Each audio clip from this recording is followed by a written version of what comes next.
Running an event with BookingNinja is easy, so let's create one. We'll go to the Sessions and Events tab and then click on the plus on the one-off events section. From here, let's select it as a one-off event. Events have a set date. For example, we're doing a Christmas dinner event, so we'll put our start date as the 25th December. If we want the dinner to have a single start time, say 7 p.m, then we can just pop the start time here. When there isn't an end time, it means all bookings will be made at 7 p.m. You can, however, also specify an end time. If you specify an end time, then the booking form will provide slots guests can pick up from. The next details are the description of the event. The more descriptive, the better. But the only required item here is the name. The internal name is what would show on your admin panel. This is helpful if you have a long public name, but can simplify it for easier scanning in the admin panel. Next, the description.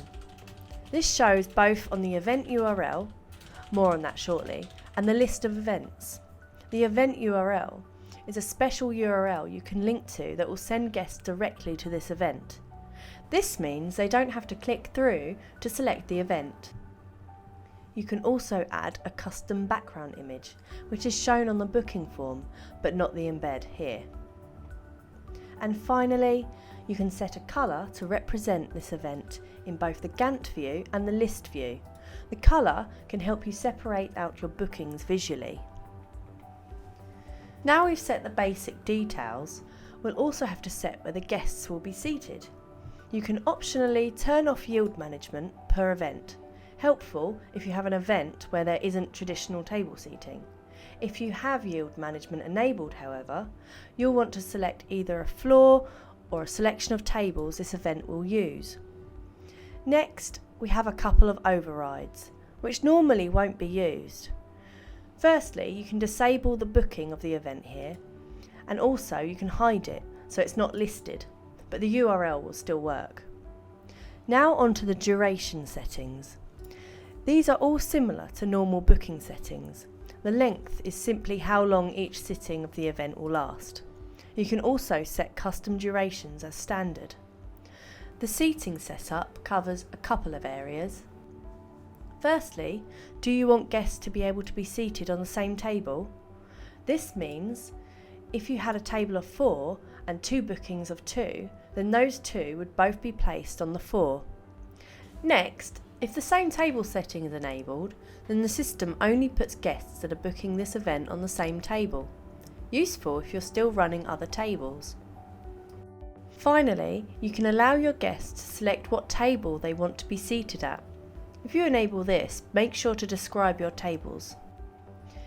Next, we can hide custom fields or just enable certain fields. Then onto the booking limits. If you have set the event to have bookable slots, then you can define the space between each slot. Set this to 60 and then you'd have bookable slots once per an hour. If you want to have all bookings come into the system as pending and inform the guest as such, then enable session approval. This will mean each booking will have to be approved or declined. Next, does this event stop all other session types during its time slot? It's normally best, however, to use the block times general setting. Next, what is the max limit of bookings for this session? If you have yield enabled, you don't have to set anything here. The limit will be the number of table spaces you have. That said, if you want to have a defined limit also, then feel free to enter something here.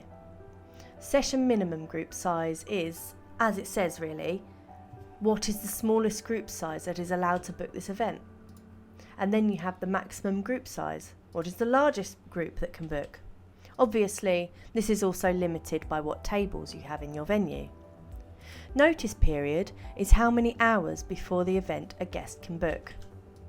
Session covers per interval defines how many covers, that is if you have 2 bookings of 4, that would be 8 covers, can book each slot. If you don't have slots enabled for this event, then it would be the single event time, say 7 PM. If you have slots enabled, then it's each bookable slot that is impacted. Maximum covers of type takes the covers.